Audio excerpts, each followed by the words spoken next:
અમરેલી ઝારખંડના કોંગ્રેસના રાજ્યસભાના સાંસદ ધીરજ સાહુને ત્યાંથી ભ્રષ્ટાચારના 200 કરોડ મળી આવતા ભાજપ દ્વારા વિરોધ નોંધાવ્યો છે।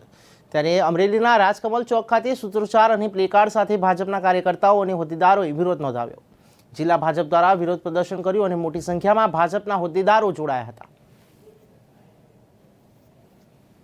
કોંગ્રેસના રાજ્યસભાના ઝારખંડથી ચૂંટાયેલા સાંસદ ધીરજ સાહુને ત્યાંથી ઓરિસ્સા અને પશ્ચિમ બંગાળમાંથી ઇન્કમ ટેક્સની રેડમાં 200 કરોડ રૂપિયા કરતાં વધારેની રોકડ રકમ 6 ડિસેમ્બરથી ભારત સરકારના ઇન્કમ ટેક્સ વિભાગને મળી।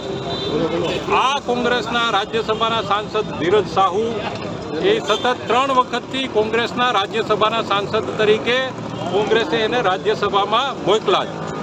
આ ધીરજ સાહુએ સાંસદ તરીકે ઝારખંડ, ઓરિસ્સા અને પશ્ચિમ બંગાળ જેવા રાજ્યોમાં દારૂની કંપનીઓ, ઈંટોની ભઠ્ઠીઓ, હોટલની કંપનીઓ જેવા અનેક ગેરકાયદેસર ધંધાઓમાં ભ્રષ્ટાચાર આદરી અને 200 કરોડથી સમાચારમાં અમને ખબર હતી ત્યાં સુધી રોકડ રકમ મળી હતી। અત્યારે લેટેસ્ટ ન્યૂઝ મુજબ 300 કરોડ કરતાં વધારે રોકડા રૂપિયા એમને ત્યાંથી મળ્યા છે। કોંગ્રેસનું કલ્ચર કાયમ ભ્રષ્ટાચારનું છે। દેશની અંદર રોકડા રૂપિયામાં આટલી મોટી ભ્રષ્ટાચારની રકમ પકડાણી હોય એવો આ મોટામાં મોટી રકમનો પહેલો દાખલો છે। કોંગ્રેસના એક સંસદ સભ્ય પાસેથી જો 300 કરોડ રૂપિયા જેવા રોકડા રૂપિયા પકડાતા હોય તો વિચાર કરો પત્રકાર મિત્રો, દેશની જનતાએ જાણવાની જરૂર છે કે તો બાકીના કોંગ્રેસના સાંસદો પાસે કેટલા રૂપિયા રોકડા હોય છે ભ્રષ્ટાચારના। કોંગ્રેસ એટલે ભ્રષ્ટાચાર, ભ્રષ્ટાચારનું બીજું નામ કોંગ્રેસ છે। જો આ સંસદો પાસેથી 300 કરોડ રૂપિયા મળતા હોય તો ગાંધી પરિવાર કે જે 75 વર્ષથી આ દેશને લૂંટી રહ્યો છે, ગાંધી અત્યારે ભ્રષ્ટાચાર એટલે ગાંધી કરપ્શન સેન્ટર, તો રાહુલ ગાંધી પાસે કેટલા રૂપિયા હશે મિત્રો? સોનિયા ગાંધી પાસે કેટલા રૂપિયા હશે? આ વિચારવાની આપણે સૌએ જરૂર છે। કોંગ્રેસ એટલે ભ્રષ્ટાચારની ગેરંટી, નરેન્દ્ર મોદી એટલે ભ્રષ્ટાચારને ડામવાની ગેરંટી। આ દેશની પ્રજાનો પરસેવાનો એક એક રૂપિયો આ કોંગ્રેસી લૂંટારાઓ પાસેથી નરેન્દ્રભાઈ મોદી આ દેશના પ્રજાને પરત અપાવવાના છે। એની ગેરંટી એટલે નરેન્દ્ર મોદીની ગેરંટી।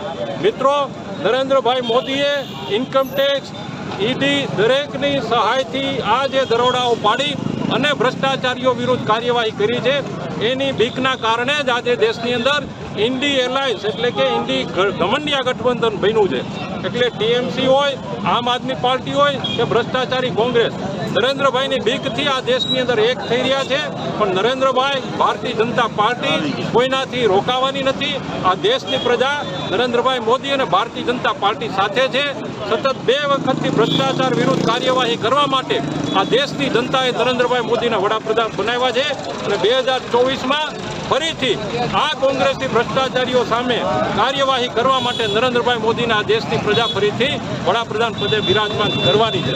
મિત્રો, આપ સૌ જાણો છો કે કોંગ્રેસ જે રીતના આ દેશની અંદર વર્ષોથી ભ્રષ્ટાચાર આચરી રહી છે, એના અનેક કૌભાંડો હોય, 2G સ્પેક્ટ્રમ કૌભાંડ હોય, યુપીએ ગવર્મેન્ટનું એનું કોમનવેલ્થ કૌભાંડ હોય કે પછી એના નાના નાના કાર્યકર્તાઓની ત્યાંથી પણ કરોડો રૂપિયાની, અબજો રૂપિયાની રકમો ઝડપાય છે। ઝારખંડ સરકાર અનેક કૌભાંડોથી ખરાયેલી છે અને આવા કોંગ્રેસના નેતાઓ ઝારખંડ, ઓરિસ્સા અને પશ્ચિમ બંગાળની અંદર ખૂબ ભ્રષ્ટાચાર આદરી અને આ ઇન્ડી એલાયન્સ અને એમના સાથી ગઠબંધનના પક્ષો ખૂબ ભ્રષ્ટાચાર કરી રહ્યા છે। એમની વિરુદ્ધ નરેન્દ્રભાઈ મોદીની કાર્યવાહી એટલે ભ્રષ્ટાચાર વિરોધની મોદી ગેરંટી।